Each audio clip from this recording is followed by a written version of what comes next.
more soon. Give us, for a non-scientific audience, a summary of why you believe this virus came from a lab in Wuhan, please. Okay, briefly, from my first report, I can present the solid scientific evidence to our audience that this virus, COVID-19 SARS-CoV-2 virus, actually is not from nature.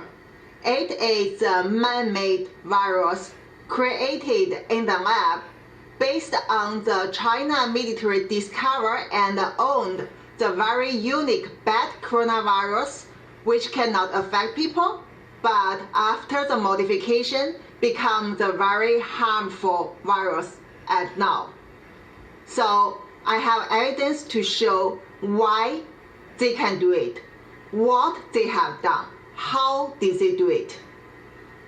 So what you're saying is much more sinister even than we've suggested on this show, than Tom Cotton, than almost anyone suggested. You're saying that the Chinese government manufactured this virus, if I'm hearing you correctly. That's what you're saying?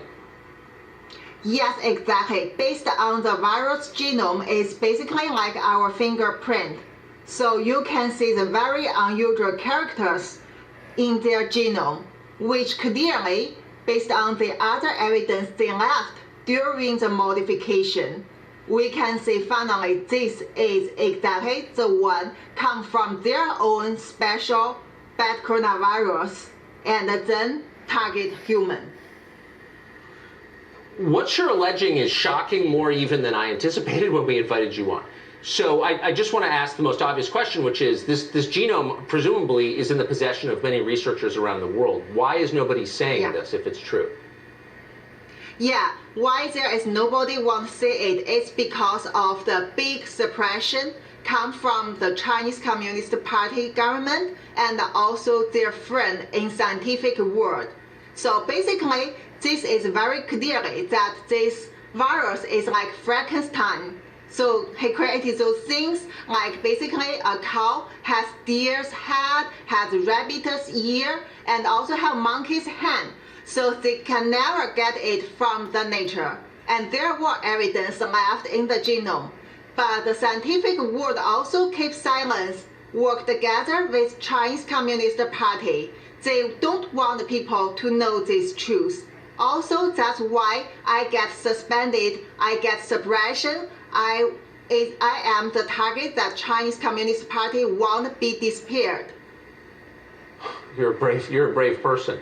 I'm giving you the benefit of the doubt and assuming you're not an anti-Chinese racist, so it's not clear why Twitter would shut you down or why you're being ignored by the rest of the U.S. media. Let me ask you a couple of questions. Why would the Chinese government intentionally create a virus like this? Okay, if you want to know the exact motive, the exact idea, I think people have to come to ask them, ask Communist Party, why did they do it? Because they are the one do it. We cannot always understand their evil thinking. You have to come to ask them. But what we see already proves that they have done that. It harmed everyone in the world, lead to the historic pandemic, involve everyone. How do you believe this virus made its way from the lab in Wuhan outside to the rest of the world? Okay, first, as I said, I have this kind of solid scientific evidence, and also my next report will come out soon to make you fully understand it is. The other thing is, I work in the WHO reference lab, which is the top coronavirus lab in the world, in the University of Hong Kong. And since I get deeply into such investigation in secret from the early beginning of this outbreak, I had my intelligence because I also get my own unique network in China, involve the hospital, institute, and also government. Also, I work with the top coronavirologists in the world. So together with my experience, I can tell you, this is created in the lab. This is from that template owned by China military. And also it is spread to the world to make such damage. to make such damage, do you believe the Chinese government released this intentionally, on purpose? Did they do this? Yes, of course, it's intentionally.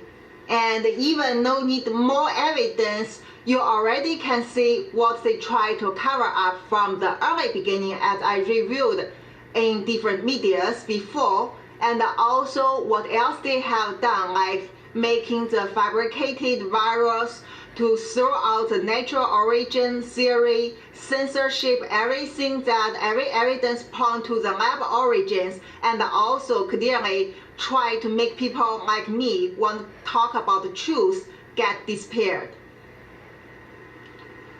You know, it's hard to be shocked in a moment like this, but you've succeeded in shocking me. Unfortunately, this is not the forum for the details of your research. I don't have the grounding necessary to ask you the right questions. This is when you wish for a functioning media, because what you just said completely changes everything we think we know about the pandemic that's wrecking our country. So I really hope, sincerely, that you will be doing many interviews in American media and explaining this in much greater detail. Thank I you. hope you'll come back here. Doctor, thank you so much. Thank you. Everyone needs to know the truth. Yeah. Shocking. Thank you. Dr. Mark Siegel joins us to assess what we just heard. So, Doctor, you just heard an eminent Chinese virologist say this was manufactured intentionally in the lab, its genome proves that, and that it was released intentionally by the Chinese government, unleashed on the world. Your reaction to that? Well, Tucker, I remain skeptical, but I think she has great credentials. And I also want to tell you that from the very beginning, we've wondered, why is this virus make people so sick? Why all the inflammation? Why all the organs of the body involved? This virus looks mild until it gets into the body, and then it does things like no virus has ever done before. The blood clotting. Scientists, physicians all over the world are shaking their heads. And then I want to tell you another thing that's really important. If you recall, this virus was discovered by another Dr. Li, Dr. Li Wenliang, may he rest in peace, 33 years old, who had the Chinese police visit him in the middle of the night and demand he retract this. It would be called COVID 2020 or COVID 2021 if it were up to the Chinese. So why would we believe anything coming out of China in terms of its origin? Suddenly, we want to believe it came from a wet market or from a bat cave? Why would we believe anything we were told? And by the way, Dr. Fauci and Dr. Redfield have great relationships with Chinese scientists, and they assured us at the beginning that it wasn't that transmissible, that only 85% of the time 85% of the time was supposed to be mild. Then it traveled all the way to Europe. And the president tried to block travel, right? But it traveled and then to the United States, and then the rest is the pandemic. So here's the point. We can't believe anything coming out of China, Tucker, and I'm very willing to listen very carefully to what this scientist has to say, because it's a very suspicious situation, Tucker. Well, yeah. I mean, this is one of the very first people on the planet to study this virus back last December. So, I mean, this is one story I hope is not memory hold, and I hope that others get on this with tenacity and get some answers, because the world deserves them, I think. Dr. Mark Siegel, thank you. This behaves differently than any virus we have ever seen, and we need to know why. We cannot believe anything that the Chinese government or scientists have said about it. They were wrong all along. Tucker? Amazing. Thank you. So much going on. Last night we showed you footage from the shooting, the attempted assassination